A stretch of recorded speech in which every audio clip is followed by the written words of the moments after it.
Hi friends, video కనుక నచ్చినట్లయితే తప్పకుండా లైక్ చేయండి. అరే ఆ పని చేయకురా, నువ్వు చెప్పినంత వరకే. రామలక్ష్మి నువ్వు చెప్పేటి భయంతో అలా నీ మాట వింటుంది.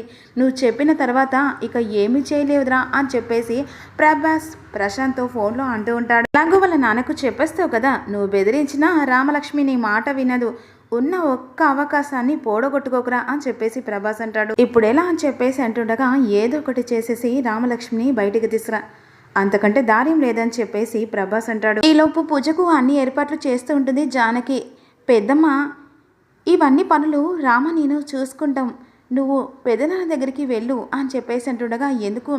అదేంటి పెద్దమ్మ, రామ ప్రేమ గురించి పెద్దనాన్నకు చెప్తా అన్నావు కదా అని చెప్పేసి ఆద్య అంటుంది. త్వరగా వెళ్ళి మాట్లాడు పెద్దమ్మ అని చెప్పేసి విధంగా ఆద్య జానకితో అంటుండగా, మరోవైపు రఘురాం పూజలో కూర్చుంటాడు.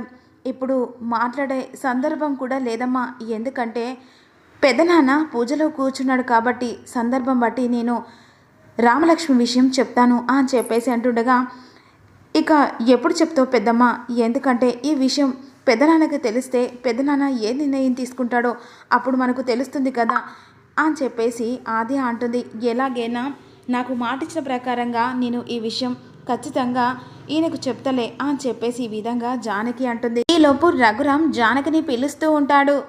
అక్కడేం చేస్తున్నారు? పూజకు సమయం అవుతుంది, త్వరగా రాండి అని చెప్పేసి ఈ విధంగా పిలుస్తుండగా, వస్తున్నానండి అని చెప్పేసి అంటుండగా, రామ ఆద్య ఎక్కడా?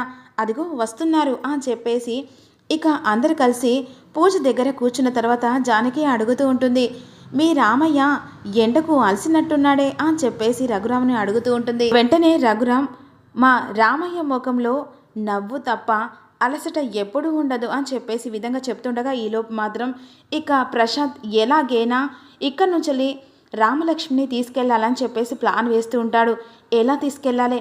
ఇక్కడి నుంచి రామలక్ష్మిని నేను చెప్తే ఒప్పుకోలేదు కాబట్టి ఇక రామలక్ష్మిని ఇక్కడి నుంచి కిడ్నాప్ చేసి తీసుకెళ్లడం ఒకటే దారి, అంతకు మించి దారి ఏం లేదు అని చెప్పేసి ఈ విధంగా ఆలోచిస్తూ ఉంటాడు. ఇక్కడ మాత్రం పూజ దగ్గర రఘురాం జానకితో విధంగా అంటూ ఉంటాడు. ఎండమొఖం తెలియని మీ సీతమ్మకి కాస్త అలసటగా కనిపిస్తుందే అని చెప్పేసి రఘురాం జానకిని అడుగుతాడు. వెంటనే జానకి విధంగా సమాధానం చెప్తుంది. రామయ్య ఎదురుగా ఉంటే సిగ్గు తప్ప అలసట ఎప్పుడూ ఉండదు అని చెప్పేసి జానకి చెబుతుంది. అక్కడికి శౌర్య కూడా అనుకోకుండా రామలక్ష్మి చూడడానికి గుడి దగ్గరికి వస్తారు. ఇక గుళ్ళో కూర్చున్న పూజ జరిపిస్తున్న శౌర్య జానకి రఘురాం మాటలు వింటూ దూరంగా చూస్తూ ఉంటారు. ఎలాగైనా ఈరోజు రామలక్ష్మితో కలిసి మాట్లాడాలని చెప్పేసి మనసులో అనుకుంటూ ఉంటాడు. అప్పుడు రఘురాం ఈ విధంగా అంటాడు. ఒక్కసారి కళ్ళు తెరిచి చూడమను మా రామయ్యని అని చెప్పేసి అంటుండగా, ఆద్య వైపు ఇక సీను చూస్తూ ఉంటాడు. మరోవైపు శౌర్య రామ వైపు చూస్తూ ఉండగా, జానకి ఓరకంట చూస్తూనే ఉంది అని చెప్పేసి అంటుండగా, ఆద్య సీను వైపు ఓరకంట చూస్తూ ఉంటుంది. మొత్తానికైతే మీ రామయ్య గొప్పవాడు అంటాడు అని చెప్పేసి జానకి అంటుండగా, ఆయన మాత్రము గొప్పవాడు అనుకుంటే శ్రీరామును మాత్రం లాగానే ఉండాలి అని చెప్పేసి రఘురామ్ అంటాడు. సీతారాముడు అయ్యంతవాడు కాకపో అని చెప్పేసి అంటుండగా వచ్చిన భక్తులందరూ జానకి అందరు కలిసి నవ్వుతూ ఉంటారు. ఆయన అంటేనే ఆమె ఉంటేనే ఆయన, అలాంటప్పుడు సీతారామయ్య అన్నట్టుగా పేరు ఎలా వచ్చింది? అందుకనే ఇక్కడ సీత రాముల కళ్యాణం జరిపిస్తున్నారు. ఇక సరే చెప్పేసి పూజ జరిపిస్తుంటారు. ఈలోపు శౌర్య ఇక రామను చూస్తూ ఉంటాడు. ఎలాగైనా కిడ్నాప్ చేయాలని చెప్పేసి ప్రశాంత్ ఆలోచిస్తూ ఉంటాడు. పూజ ఇద్దరు కలిసి చేస్తారు. మరోవైపేమో ఆద్య వైపు శ్రీను, రామలక్ష్మి వైపు శౌర్య చూస్తూ ఉంటారు. ఇక పూజ సంపూర్ణమైన తర్వాత గురు చుట్టూ ప్రదక్షిణలు చేయమని ఈ విధంగా అంటూ ఉండగా, ఈ శ్రీను, ఆద్య, చారు అందరూ కలిసి ప్రదక్షిణలు చేస్తూ ఉంటారు. మరోవైపు రామలక్ష్మి కూడా ప్రదక్షిణలు చేస్తూ ఉంటుంది.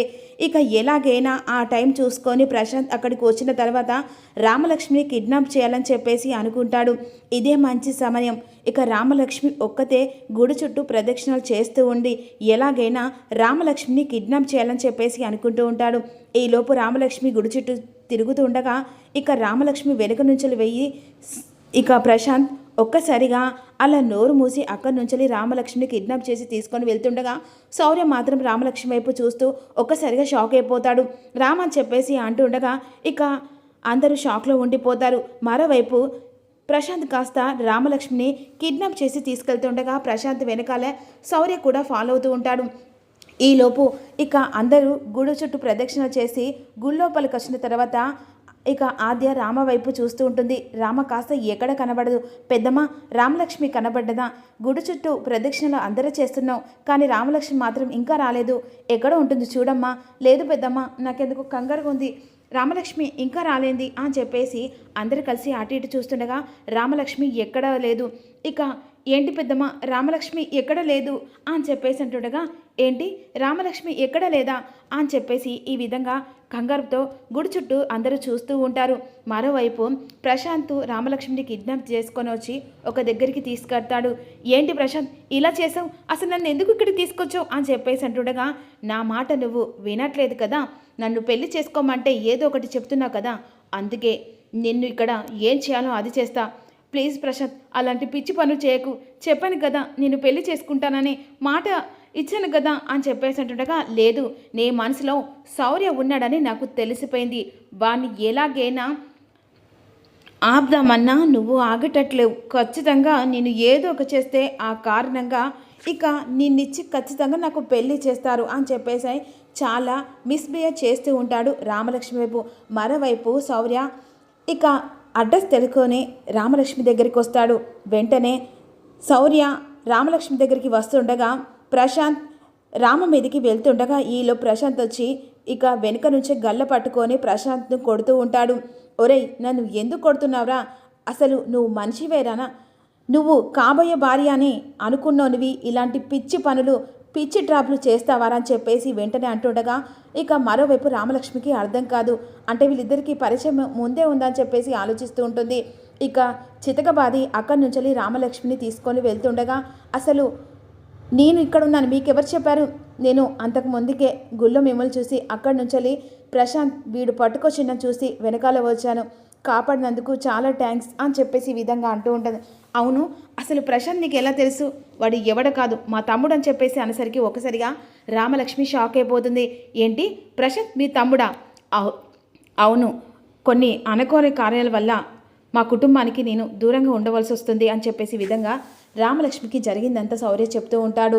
ఇక ఒకరికొకరు కళ్ళల్లో అలా చూసుకుంటుండగా ఇక్కడ మాత్రం జానకి, రఘురామ్ రామలక్ష్మి గురించి కంగారు పడుతూ ఉంటారు. అదేంటి, రామలక్ష్మి ఇక్కడే ఉండాలి కదా, ఎక్కడికి వెళ్ళిందని చెప్పేసి ఆది కంగారు పడుతూ ఉండగా ఈలోపు గుడి దగ్గరికి రామలక్ష్మి తీసుకొని శౌర్య వస్తాడు. అమ్మ అని చెప్పేసి వెళ్ళి ఇక రామలక్ష్మి ఏడుస్తూ ఉంటుంది. ఏమైంది రామ, గుడి చుట్టూ ఇంతసేపు తిరిగి వదాం, ఎక్కడికి వెళ్ళాం? అది నేను చెప్తాను సార్. ఇక మీరు చేసుకుంటున్న అల్లుడు మరీ దారుణంగా క్రూతకంగా రామలక్ష్మిని కిడ్నాప్ చేసి తీసుకెళ్లాడు. అంతేకాకుండా తనతో చాలా మిస్బిహేవ్ చేశారని చెప్పేసి జరిగిందంతా చెప్పేసరికి ఇక ప్రశాంత్ మీద ఒక్కసారిగా ఉగ్రరూపం ఎత్తాడు రఘురామ్. ఇక వెంటనే ప్రశాంత్ని మరి అల్లుడిగా చేసుకుంటాడా, శౌర్యని అల్లుడిగా చేసుకుంటాడా అనేది అప్కమింగ్. మీకు అప్లోడ్ కావాలంటే చిన్న లైక్ చేయండి అబ్బా. Thank you for watching. Please subscribe మన ఛానల్. అలాంటి లేటెస్ట్ అప్డేట్ మీకు కావాలనుకుంటే లైక్, కామెంట్ చేయండి. Thank you so much all of you.